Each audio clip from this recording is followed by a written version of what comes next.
Esta es una producción de Grupo Fórmula. Ahora de viva voz la doctora Eunice Rendón, coordinadora de Agenda Migrante. Eunice, muy buenos días, como siempre. Te aprecio infinitamente que puedas estar con nosotros. Hola, ¿cómo estás, Ricardo? Buenos días.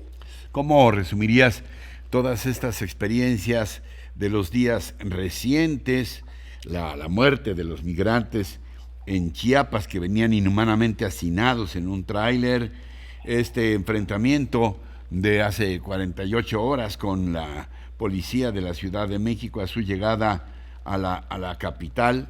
¿Qué nos dice todo esto? ¿Qué señales te envía a ti con tu sensibilidad en el tema al que has consagrado tu vida, Eunice?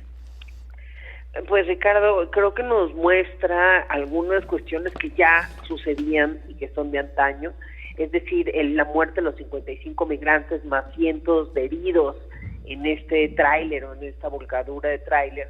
Bueno, nos muestra una realidad que se da de manera permanente, es decir, a cada rato encontramos camiones, trailers, vehículos con migrantes hacinados, con poca agua, poco alimento. Lo mismo pasa en casas de seguridad, ¿no?, en diferentes puntos del país, principalmente en los estados del norte y del sur, que es donde tenemos la mayor concentración de personas en movilidad.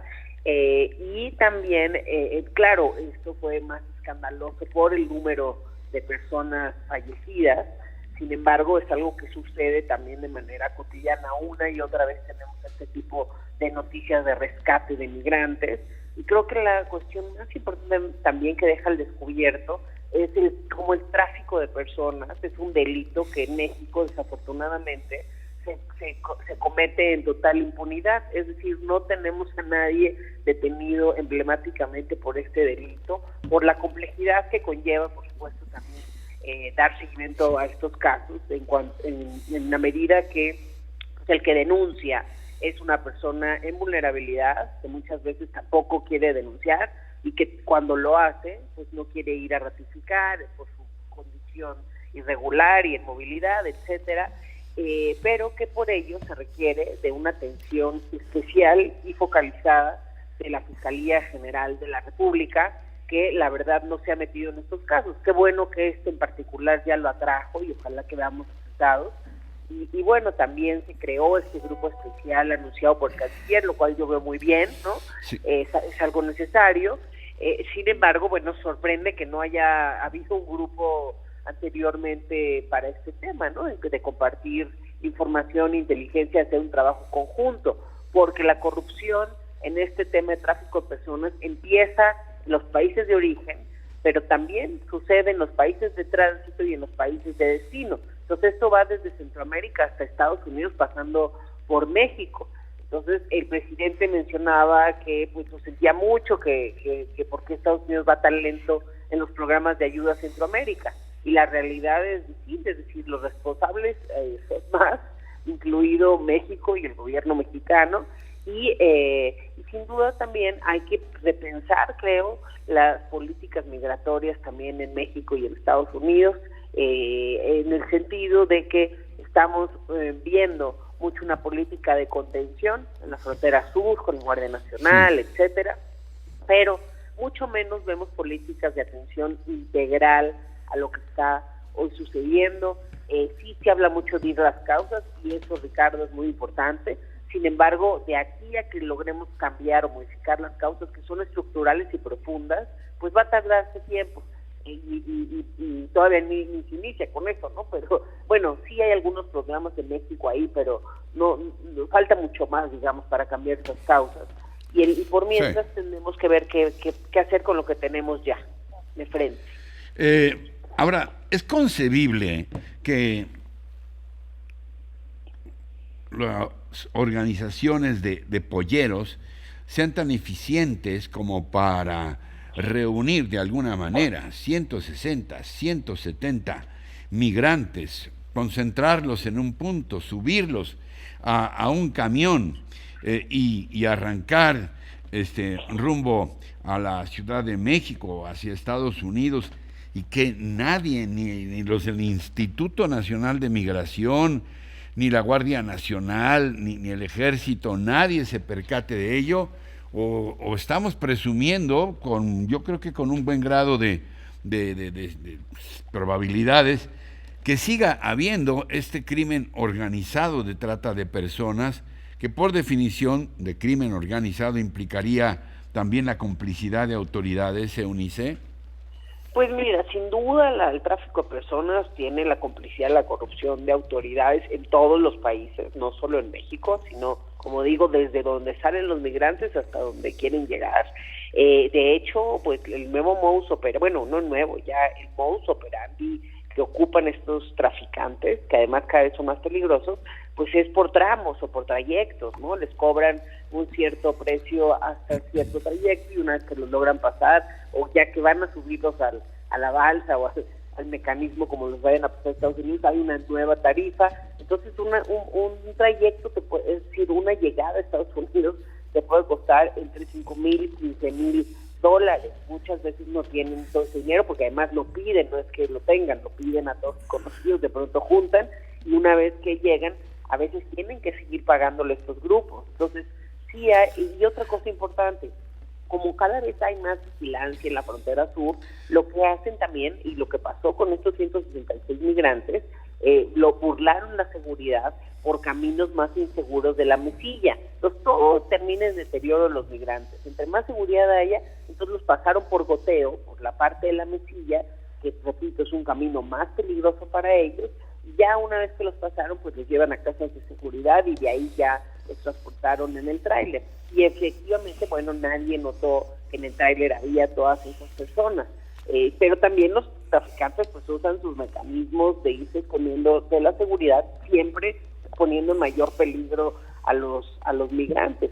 Entonces sí creo que es un tema que se tiene que trabajar. Además es un negocio millonario, ¿no? Es decir, también grupos como los Zetas, el cártel de Jalisco Nueva Generación, entre otros, pues ya participan en esta vertiente de negocio porque es muy jugosa. Es decir, además de que se cometen total impunidad y quizás los ponen menos riesgo que otros delitos que cometen, además de eso, o por lo mismo que no se castiga, además, pues si calculamos nada más, haciendo el cálculo de los que Estados Unidos detuvo este año, que fueron 1.7 millones de migrantes, si calculamos en promedio que les cobraron $10,000, estamos hablando de $1,700 millones, lo cual significa el presupuesto de la Ciudad de México 1.5 veces. Así, de ese tamaño es el negocio criminal y por eso es que hay todo este involucramiento, como dices, de personas y autoridades. ¿Algún otro aspecto que te llame la atención de lo que está ocurriendo? Decíamos aquí, llegaron finalmente a la Ciudad de México, la señora Sheinbaum se lava las manos y dice nunca les impedimos llevarlos, aunque la mayoría de las versiones dice que los querían llevar a Iztapalapa, ellos querían ir a la Basílica. ¿Qué va a pasar con estos 300 migrantes y cuántos de ellos podrían solicitar asilo en México ante la penuria y la dificultad? Y saben que ya hay un taponamiento en la frontera con Estados Unidos. Pues mira, efectivamente se ha hablado mucho de que iban al albergue en Iztapalapa. La realidad es de que, bueno, pues lo que vemos en las imágenes es otra cosa, ¿no? También al parecer querían hacer un cerco, en fin. Creo que otro tema muy pendiente, que no solo en la Ciudad de México pasa, sino en otros lugares, es el trato de las autoridades de seguridad de los 3 niveles de gobierno con estas personas en vulnerabilidad. Y ahí creo que es muy importante que se capacite, se forme, se requiere una formación especializada para este tipo de contingentes, tanto para el tema de los migrantes como de las marchas de mujeres, como de diferentes acciones, y pues no está sucediendo. De hecho, esta semana tuve que estar en Ciudad Juárez por un abuso policial también de la Policía Municipal de Ciudad Juárez en una colonia, en fin, y pues que lo hemos visto también que sucede con los migrantes que ahí se concentran de manera muy importante.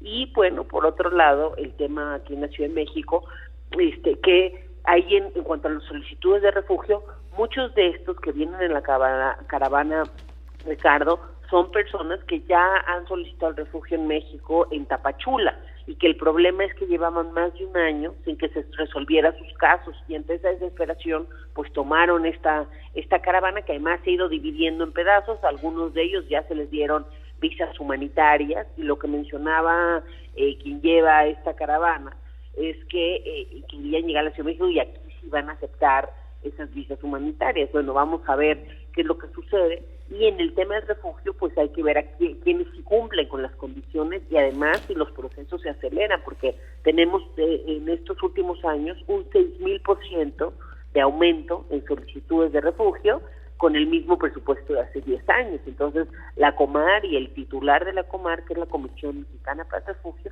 pues mencionan que no se han dado abasto para atender el tema, y bueno, pues es normal con tan pocos recursos. Bueno, pues estaremos muy atentos a todo esto que ocurre con los migrantes, y como siempre, no sé si quieres puntualizar algo más por ahora, pero como siempre muy agradecidos, y con este espacio también abierto para que por iniciativa tuya, cuantas veces lo consideres necesario, hacer alguna aclaración. Muchas gracias, Ricardo.